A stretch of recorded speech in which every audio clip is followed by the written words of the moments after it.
با قرار یونسکو ماه نوامبر سال 1999 روز بین‌المللی زبان مادری تأسیس داده شده، همه سال از سال 21 فوریه شروع از سال 2000 با مقصد حفظ و نگهداشت گوناگونی ذخیره زبانی و فرهنگی در تمام دنیا تجلیل می‌گردد. با این مناسبت با تشبث کافدره زبان تاجیکی همایش علمی و عملی تحت عنوان روز بین‌المللی زبان مادری برگزار گردید. گزارش همکارانمان در این باره نقل می‌کند.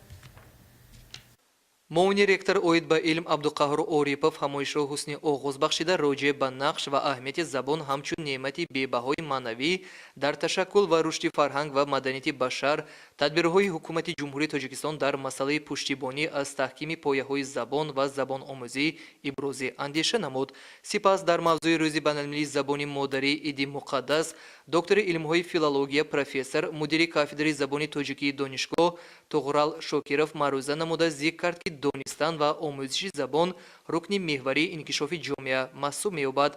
پرزیدنت مملکت امامعلی رحمان در پیام امساله بار دیگر مسئله زبان آموزی مخصوصاً آموختن و دانستن زبان‌های روسی و انگلیسی را به میان گذاشته، تاکید نمودند که آموختن و دانستن زبان‌های خارجی در وضعیت امروزی تشکل مناسبت‌های گئوسیاسی و جهانی شوی از جمله مسائل مهم جامعه محسوب گردیده، رای آوردن به این مسئله از طلبات روزافزون زمان است.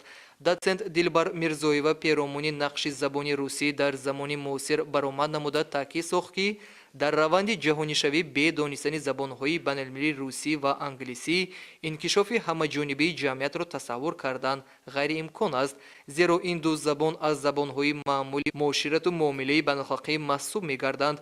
بعداً عنوانجوی کافدره زبان تاجیکی منیژه ملایeva راجع به تجلیل روز زبان در مملکت‌های جهان معروضه نمود و در پایان همایش قرائت شعرها در فصل زبان مادری چاره‌بینی علمی را حسنی انجام بخشید.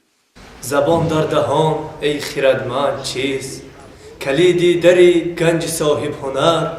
چو در بسته باشد چی داند کسی؟ چی جوهر فروش است یا پیله‌ور؟